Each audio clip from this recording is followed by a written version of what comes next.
হাসপাতালের যে অবস্থা,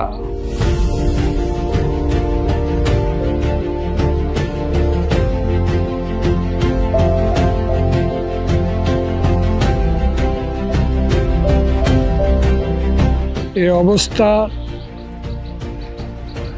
পরিবর্তন করতে হলে এই মুহূর্তে দরকার একটা গণতান্ত্রিক সরকার। এই হাসপাতালে ছিল 20 শয্যা। 2001 সালে যখন জাতীয়তাবাদী শক্তি খালেদা জিয়া ক্ষমতা আসে, এটাকে 50 শয্যায় রূপান্তরিত করা হয়েছে এবং তার খালেদা জিয়ার উদ্বোধনী নেম প্লেট এখনো আছে। উনি একটা অ্যাম্বুলেন্সে দিয়ে গেছেন, সেটা অকাজে পড়ে আছে।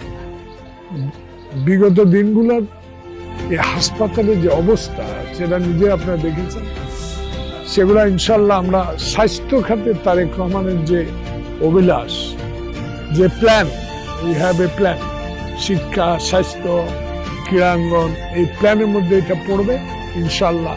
যদি তারেক রহমান সাহেব বাংলাদেশে ক্ষমতা আসতে পারেন এবং সরকার গঠন করতে পারেন, এইসব হাসপাতাল, বিশেষ করে গ্রাম অঞ্চলে উপজেলা লেভেলে যে হাসপাতালগুলো, এটাকে আরো শয্যা বাড়িয়ে দেওয়ার চিন্তা ভাবনা আছে ওনার, এবং অভিজ্ঞ বিশেষজ্ঞ ডাক্তার নিয়োগের একটা ব্যবস্থা করা হবে ইনশাআল্লাহ। ও ভাই মার্কাটা কি? ধানের শীষ। ও বোন মার্কাটা কি? ধানের শীষ।